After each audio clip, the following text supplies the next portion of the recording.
Kama watetezi wa haki za binadamu tumeguswa na kuhuzunishwa na kitendo cha kukamatwa na kufunguliwa kesi ya uhaini kwa mwenyekiti wa Chadema Mheshimiwa Tundu Lissu akiwa katika mikutano yake ya hadhara wilayani Mbinga, Songea.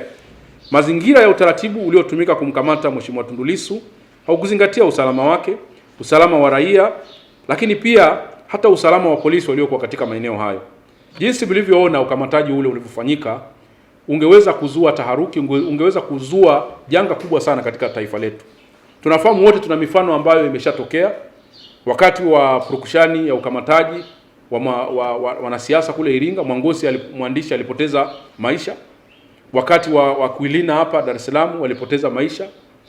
Matukio kadhaa kule Pemba watu walipoteza maisha. Kule Arusha na matukio mengine watu wengi walipoteza maisha kwenye wakati ya ukamataji wa kawaida.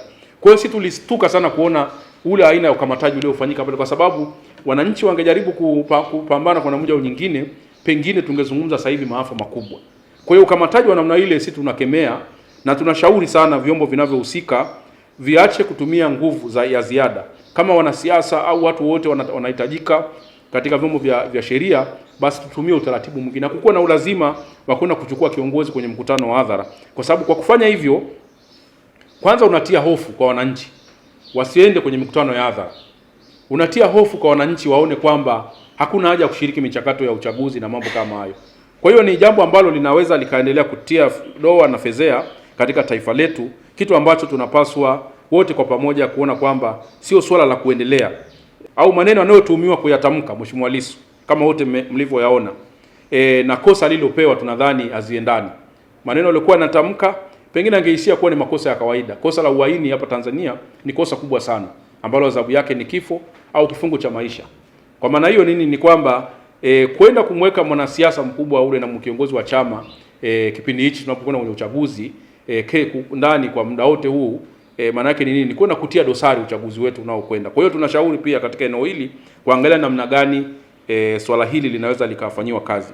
Ikumbuke kuwa kipindi hiki cha kuelekea uchaguzi ni dhahiri kuwa lazima kutakuwa na kauli mbalimbali kutoka kwa wanasiasa wa vyama vyote mpaka vyama tawala na wananchi pia wakati mwingine, lakini zisiwapendezeshe ukundi au upande mwingine. Ni jambo la kawaida wakati wa siasa watu kuzungumza majukwani maneno mengine makali. Kwa hiyo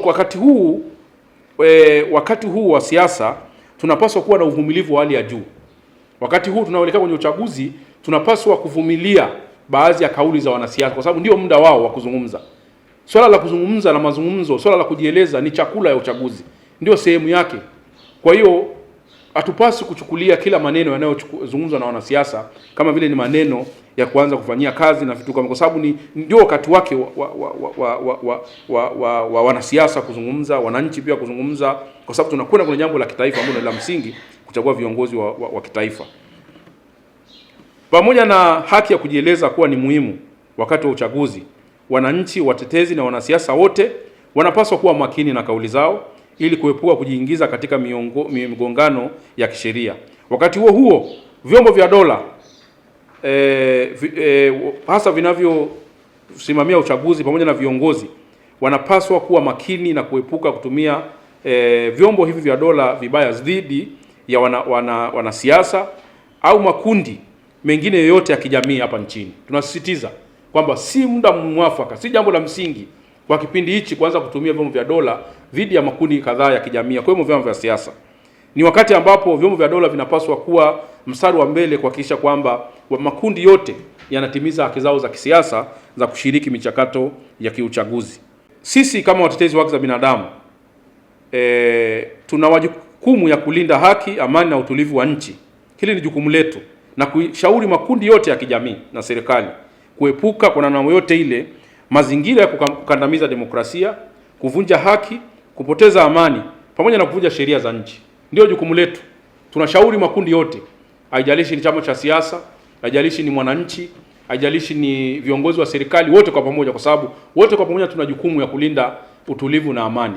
Sasa wale wenye majukumu ya kusimamia haki wanapaswa kuhakikisha haki zinakuwepo, demokrasia inatendeka. Lakini na wale ambao wanatumia hizo haki wanapaswa na wenyewe kuwajibika kuhakikisha kwamba hawavunji sheria za nchi. Kwa hiyo tunashauri tunapoelekea kwenye uchaguzi, makundi yote kuanzia viongozi wa serikali, taasisi zinazosimamia uchaguzi, wanasiasa wenyewe, sisi watetezi, nyinyi waandishi wa habari na Watanzania kwa ujumla, tuzingatie misingi ya kitaifa ili tusije tukajikuta tunakwenda katika mazingira magumu.